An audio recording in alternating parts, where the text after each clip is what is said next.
All right, guys, welcome back. I'm Jake Ellenbogen. Today I'm going to be talking about, in my opinion, some trades that I think the Rams need to consider. Before we dive into it, be sure to like, subscribe, and comment. Also, be sure to follow me on all social media at JK Bogan, including Instagram, TikTok, Twitter, and Kick.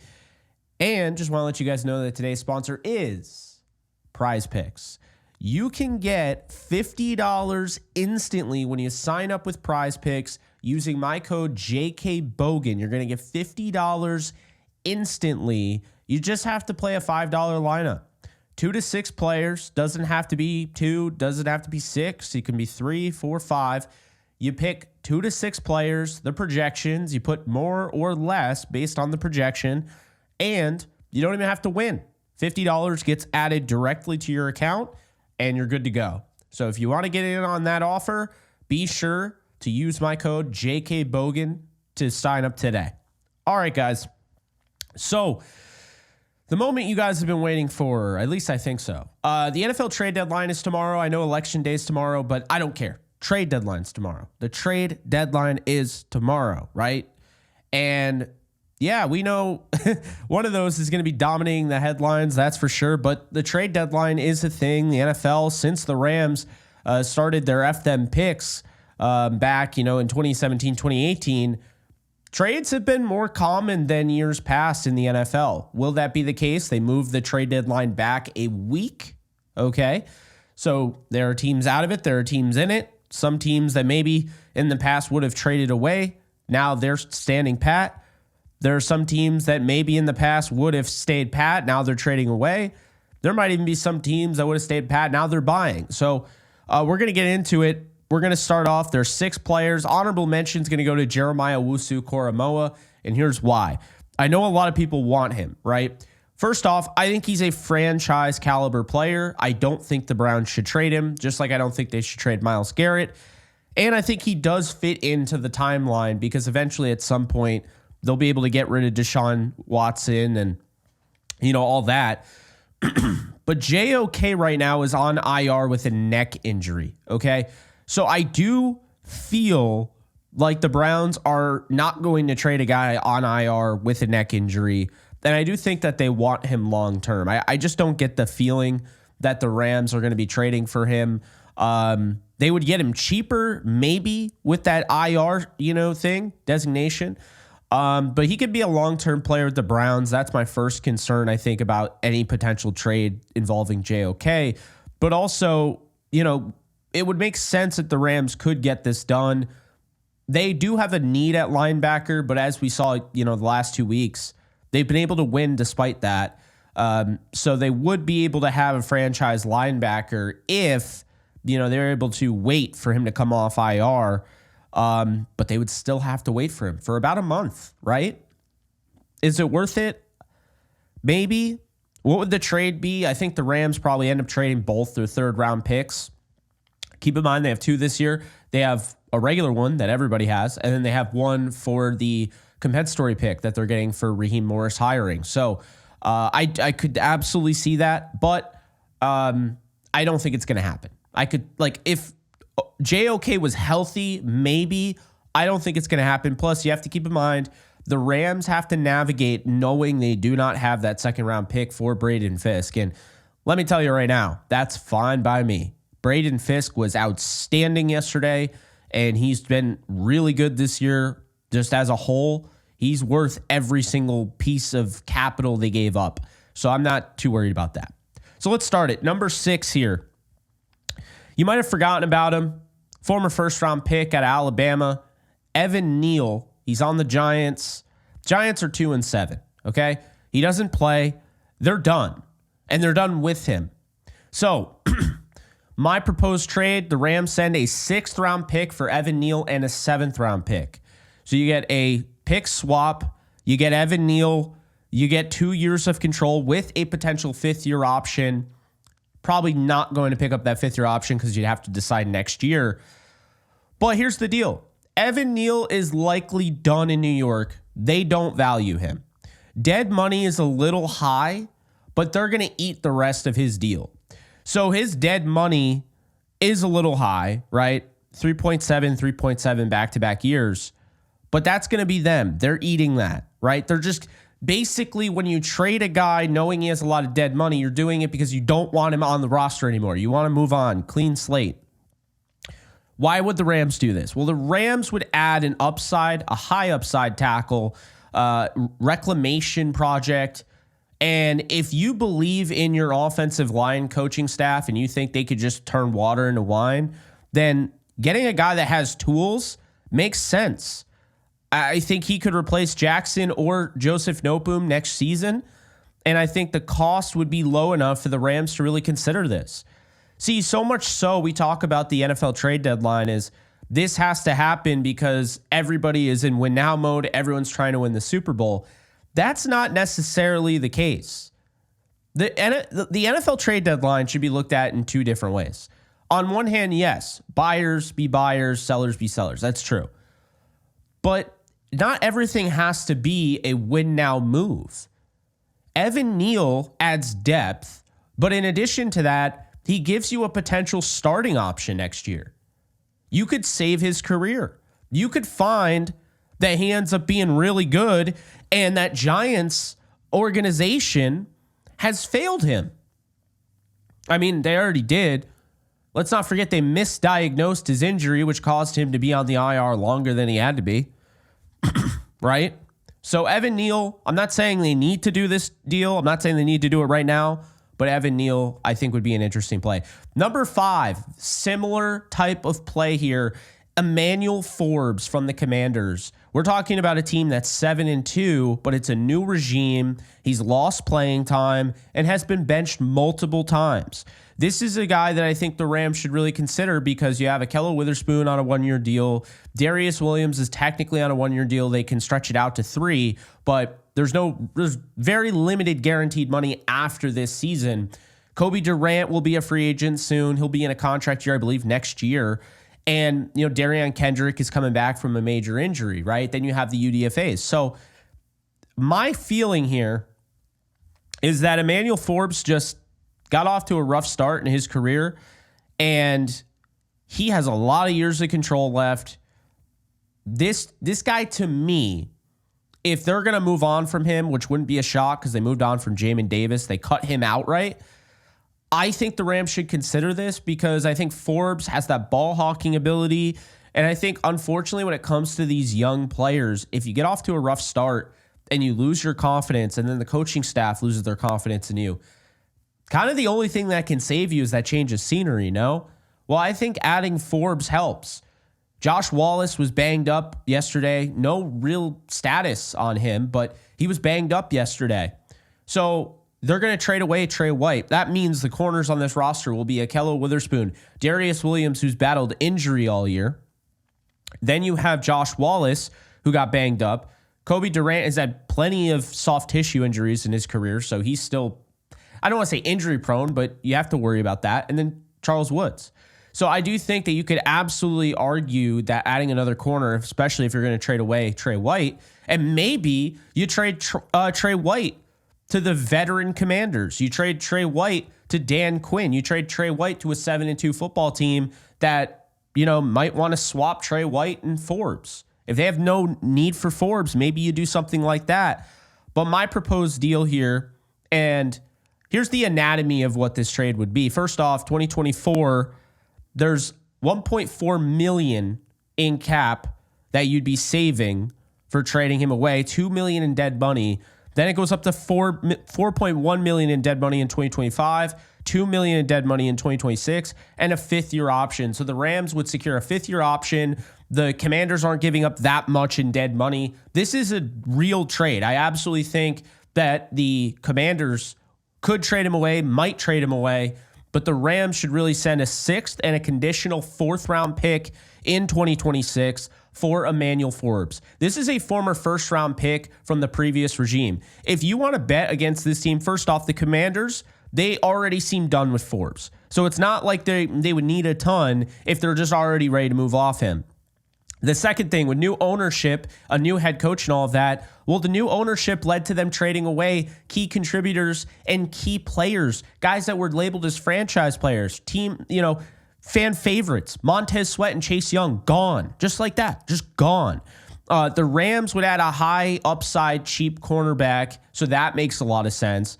And I think the draft capital would be relatively low. So I think, again, a 6th this year, a 2026 conditional 4th based on playing time for Emmanuel Forbes, or you throw in Trey White somehow, that could get it done. Next up, number 4, the trade. Bryce Young of the Carolina Panthers. And this is somewhat ranked here. So let me understand. Let me explain this. Evan Neal is my least priority there, okay? But I wanted to list him because I think it would be an interesting trade. Forbes is 5th for me. Bryce Young is fascinating. By no means am I saying Bryce Young is a must trade for, but I think he's fascinating nonetheless. Teams have called. Young was benched for Andy Dalton. I know he just won the game against the Saints, but the Saints are terrible. The Panthers, if they want to pull the plug early with an expected top pick this year, because the Panthers are going to be picking as one of the top teams, they could go out and get their future franchise quarterback this season and just take whatever they can get for Bryce Young in the meantime.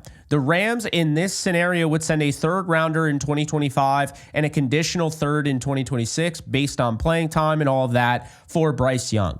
Okay, this is the deal. I understand that sounds like a lot, and you absolutely just traded away a 2nd round pick to move up and get Braden Fisk. But you do have 2 3rd round picks. And if you could cut corners here and you could get Bryce Young as your potential heir to Matthew Stafford, and you believe you could turn him around, because you don't make this trade by just saying Bryce Young's good enough, it'll work out. You have to have a plan. You have to know you could turn this thing around. If you know that, this actually makes a lot of sense. The anatomy of the trade is that they would get absolutely crushed. They would get crushed. $6.1 million in dead money in 2024. 2025, they'd have $12.3 million. $6.1 million in 2026. The Rams would have his 5th-year option that they would have to pick up at the end of 2026, or at the start of 2026.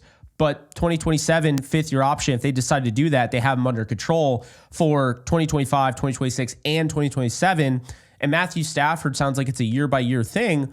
If the Rams just hang on to Stafford, okay. But if the Rams have Stafford play another year or 2 years, and then you really feel good about Bryce Young, well, there you go. I just think the new coaching regime, say what you will, but I do think that the Panthers are going to want their own quarterback. They did not draft Bryce Young. The new head coach did not draft Bryce Young. In addition to that, Bryce Young has not played well. The Panthers are going nowhere. You have to make a decision. Unfortunately, whether it's fair or not, this is the NFL right now. We're talking about guys like Bryce Young. You saw Kenny Pickett with the Steelers. Teams are quicker now than ever to move off their quarterback. But if we've learned anything from Sam Darnold and from Geno Smith, is that these guys' their stories are not written. And if you give Sean McVay this talent, maybe he could do something about it. So that is my proposal there.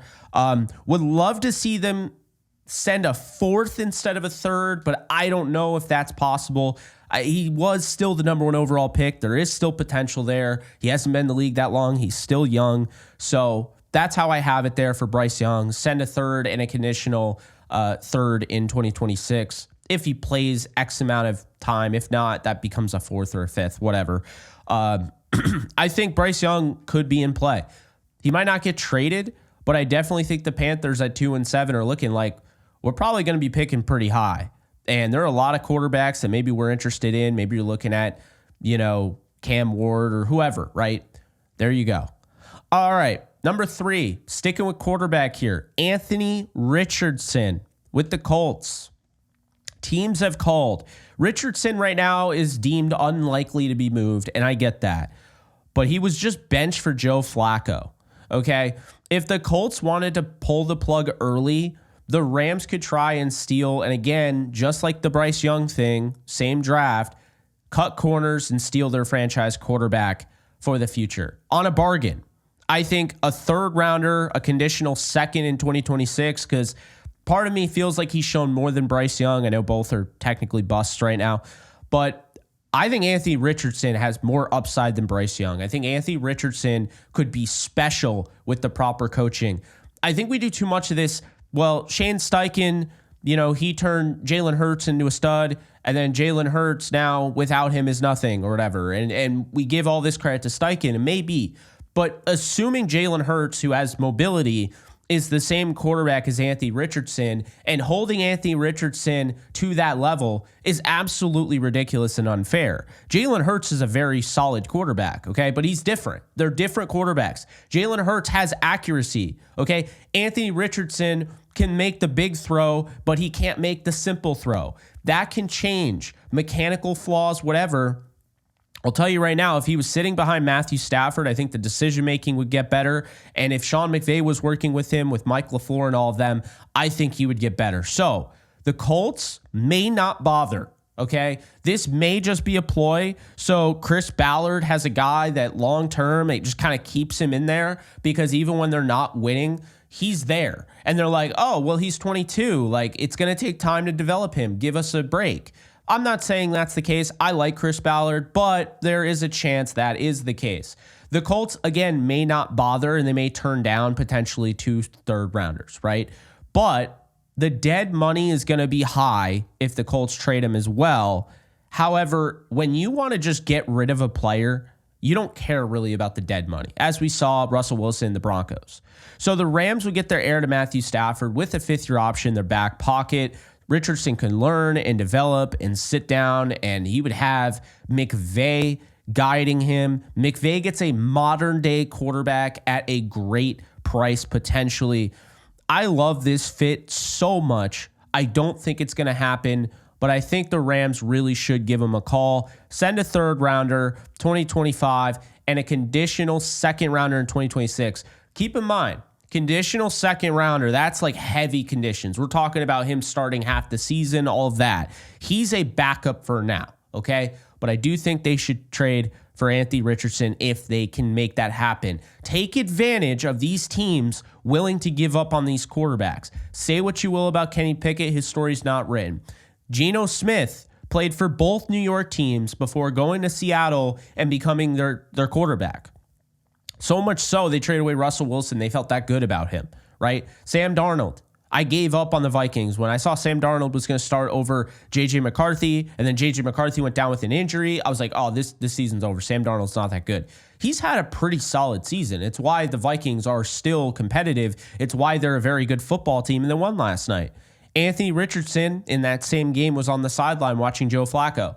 Now, you can agree with it or disagree with it, but the reality is, they benched Anthony Richardson, and right now he's got a 44% completion percentage. He's struggling. This might be the time to trade him if the Colts are just trying to just get out from under. They could very well try to make a play for another quarterback next year, whatever. It really depends. I would never trade him in a million years. He's only 22 years old. His best quarterback play is, in front of him. And I think that the Rams should take advantage if the Colts are willing to make this mistake, which I don't think they are. But if they are, definitely go out and get him. Number 2 here, we've been talking about him on this channel, Devin Lloyd, Jacksonville Jaguars. Jaguars are 2-7. They are done, okay? They lost Christian Kirk for the year. It's over. Stick a fork in them. They traded away their left tackle, Cam Robinson. It's over. It's not happening. I didn't like the Jaguars coming in this year, to be fair. I think Trevor Lawrence is overrated. Doug Peterson lost the locker room in week 2. And, well, it wouldn't be the first time the Rams trade with the Jaguars. So, he's lost playing time to Ventrell Miller and Foye Oluokun. I don't think I pronounced that correctly. I think if the Rams send a 4th-rounder, how do the Jaguars not take that for Devin Lloyd right now? They're not in a good spot. They're just not. If they didn't take that, I think the Rams could send a 3rd and a 2026 6th, and I think that would get it done with Devin Lloyd in a 4th. It's almost like, okay, we're going to take a pick swap to go up from the 4th and get another day 2 pick. I think they might consider that with an additional 6th. The anatomy of the trade is that they wouldn't really be, sacrificing that much dead money, 1.6 this year, 1.6 the next year. And then the Rams would be getting a 5th-year option. So Lloyd is 26. Rams no longer will be paying Ernest Jones as he's gone. I think that's a big thing.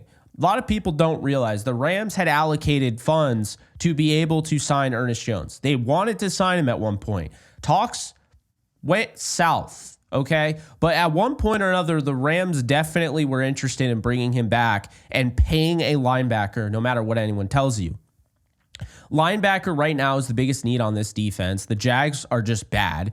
And right now, they wouldn't be eating a lot of dead money, and they'd be getting a nice potential return. This is a team that needs to be thinking towards the NFL draft right now. They're 2-7. It's over. They're not coming back. Now, to be fair to the Jacksonville Jaguars, although this team's just not good. It's just not. You had Andre Sisco when they were playing overseas, and he said there was a lot of quit today. So teams have quit. Doug Peterson called out the players in week 2 in the locker room. Just not a good recipe for winning. But the Jacksonville Jaguars did come back from 3-7 to go to the playoffs and beat the Chargers with Trevor Lawrence. So I guess it is possible. I still think they need to sell. They already have. I think they will continue to do that. The Rams would get their potential franchise linebacker at a good price, and he would upgrade a nasty-looking defense. Look at the way the defense is looking right now. Just imagine if they had Devin Lloyd, who has a 2.2 missed tackle percentage. Okay, this is a really, really good tackling, run defensive linebacker. He's dreadful in coverage, but there are ways to go about that. So, will they get Devin Lloyd? I don't know. I think that's the trade I feel the most confident in. If they were to make a trade, it'd be for Devin Lloyd. But I really think they should. And speaking of things I think they should do, the number one trade that I think the Rams have to make at the deadline, have to make. Simple as that. David Njoku, Browns. Okay? David Njoku. Go out and get him. I think he's... first off, Mike Florio said yesterday he's available for the right price. So now we know he's available. We didn't know that before. The Browns are 2-7. They're not a good football team. It's over for them. The Rams in this case, because a lot of people say, well, Jake, they have all these tight ends. Look at what the tight ends did yesterday against Seattle. They did nothing. Nothing. I love Davis Allen. I think give him time, he could be something. But Davis Allen needs to score that touchdown against Seattle at the goal line. He was tripped up just shy of it. He needs to score that. Insert David Njoku in this lineup. Right now, the Rams have scored fewer points than anybody in the NFC West. Their defense is getting better and better and better, but the offense, once again, sputtered a little bit. Now, they had the game-winning touchdown yesterday. That was great. They've had a lot of injuries. But what's one thing they can do if Puka Nacua leaves the game or Cooper Kupp leaves the game? They could go out and get a tight end. They could go out and get David Njoku. David Njoku had over 800 yards receiving last year. He's one of the better tight ends in football. It makes no sense timeline right now, wise. The guy that's 28 years old, makes no sense for him to be on this Browns team. He does not fit into the timeline. They're going to have a slight rebuild soon. It's going to happen. This is what happens when you give a really bad contract out to the most important position on the team, and he absolutely shits the bed. I'm talking about Deshaun Watson. So, with that said, this is how I see it, okay? I think the Rams, who benched Colby Parkinson yesterday, I think they should go after David Njoku. I think for people saying they have all these tight ends, I'm very excited for Tyler Higbee to come back, but let's not assume we know what position he's going to be in. He's getting up there in age. He had a very traumatic knee injury that has caused him to miss most of this season, to be fair. Dirty hit, of course, by Kirby Joseph. But that's the thing. We don't know what Higbee's going to be when he comes back. A lot of people say, well, they get Njoku, they have to actually throw to Njoku. They never throw to tight ends. See, they never throw to tight ends, but that's not actually true. Tyler Higbee has been one of the most targeted receivers, regardless of position, receiving threats since Stafford got there. Stafford really likes throwing to Higbee. That tells me that they do throw to the tight ends. They just don't trust Colby Parkinson. They just don't trust Davis Allen, and they don't trust Hunter Long on that level. Hunter Long has come through a couple times, though. David Njoku is a game changer. You're talking about an elite athlete. This is a guy that could absolutely take your offense to the next level. And the offense already has 2 star wide receivers. The offense already has one of the best running backs in the National Football League. The offense already has, when fully healthy, one of the best offensive lines. The offense already has one of the best quarterbacks in football, right? You have good receiving, side pieces, if you want to call them that. Like we saw Demarcus Robinson, he's caught 4 touchdowns in 2 games. Tutu Atwell was the leading receiver. We've seen this, right? Jordan Whittington. If they add David Njoku to that, they will be a stacked offense beyond compare. So what would it cost? Well, I think everyone's so, up in arms about Colby Parkinson. When you look, the dead money isn't that bad. So I went through the anatomy of this trade. I would trade Colby Parkinson. I would. Colby Parkinson and a 4th-round pick for David Njoku and a 2026 7th-round pick, I think, gets it done. The Browns get a 25-year-old Colby Parkinson who has a lot of dead money. So they'd be getting him for cheap because the Rams would be paying $2 million in dead money this year, $6.6 million in 2025, and $2 million in 2026. It's not the end of the world. Sometimes your trades just don't work out the way you wanted them to. Allen Robinson was a perfect definition of that. They tried to diversify the receiving room. It did not work out. They ended up trading him a year later. Right now, they're talking about trading away Trey White. Okay, different reason maybe, but still talking about it. I like Colby Parkinson. I still think the guy has potential and could emerge into a good tight end. But they paid him as if he already was that. Very reminiscent to the Jared Cook deal that happened when Jeff Fisher was with the Rams. They paid Jared Cook not what he earned, but based on the potential he had. Okay, and I fell in the trap and the Rams fell in the trap. So what do? You take advantage of this. You take advantage of the fact that Colby Parkinson is still valuable. He's a 25-year-old tight end who has a lot of upside. And you go out and you get David Njoku.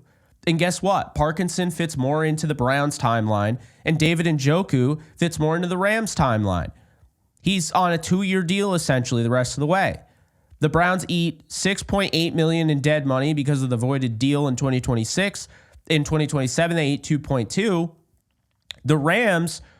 Well, they would eat 11.4 in 2025 and 4.5 in 2024. But the Rams would be getting good value here. It's not that bad of a contract. You have him for 2 years, likely both years with Matthew Stafford. Njoku is 28 years old, so he's not super old. But again, the Browns' timeline here doesn't make sense where they are right now. They're 2-7. And again, the Rams benched Colby Parkinson on Sunday, whether people want to admit it or not. Njoku had 882 yards last year, and he has 26 career total touchdowns. This is a team that has struggled to score in the red zone. I think Njoku would give them a leg up there. This is a team that yesterday, you saw it, Matthew Stafford had the middle of the field completely taken away. Was it taken away, or did they just not have a tight end to stretch the seam? If you added Njoku, that would be different. So the Browns might be willing to take a 4th and a young tight end to get something for Njoku now. Right now, he's the number 1 target. He is a, homegrown guy. He's a fan favorite, but hate to break it to you, things are not going well in Cleveland. They're 2-7. Yes, that was a great win by Jameis Winston against the Ravens. Kind of surprising win, very surprising win. But it also was a divisional game. They came back down to earth and they lost in disgusting fashion to the Chargers. The season's over. They should be selling. David Njoku and Devin Lloyd should 100% be Rams if they're trying to win a Super Bowl. In addition to that, 2 guys that not only help right now, but they help for the future as well.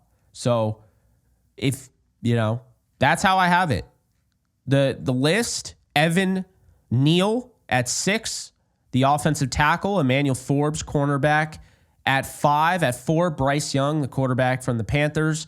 At 3, Anthony Richardson, quarterback for the Colts. At 2, Devin Lloyd, linebacker for the Jaguars. And at number 1, David Njoku, tight end from the Browns. There are some honorable mentions that you could probably throw out there. I know some people like Marshawn Lattimore. That's fine. But these are the 6 that I think I'd be really most interested to see traded for. Now, the Rams aren't going to get all 6. They might not get any of the 6. This is just my list. This is based on the money. This is based on the rationale. The Rams right now at 4-4 are trending upward. They are on their first 3-game win streak of the season. They just won their first road game. They got a primetime game against the Dolphins. They are in a good position. I do think they're going back to the Super Bowl as well, as long as they stay healthy. Why not add more help on the offense, David Njoku, and add some help on the defense in Devin Lloyd? I understand people are going to say that sounds like Madden. No, it's really not. Both of these guys could and should be available. So it's not like I'm just making up guys. Anthony Richardson, people called about. That might be more so Madden, but at the same time, we've already seen guys like Kenny Pickett, and just quarterbacks like that just get moved and given up on. Zach Wilson, Trey Lance. these young quarterbacks don't have as much time as they did in the past. So that's my thoughts. Hope you guys enjoyed this video. Way overdue. Was supposed to come out early this morning, but it's out now. So hope you guys enjoy it. And I'll see you guys soon. Later, folks. Just want to let you guys know that we are doing all 22 live breakdowns every single week, Rams football related, over on Kick exclusively. That's kick.com/JKBogan if you want to get in on the action. And if you want a little something more than just football, I also do gaming streams as well. So check that out. Link is in the description, and hope to see you there. Do you love talking about the Rams, the NFL, or just want to be a part of a community?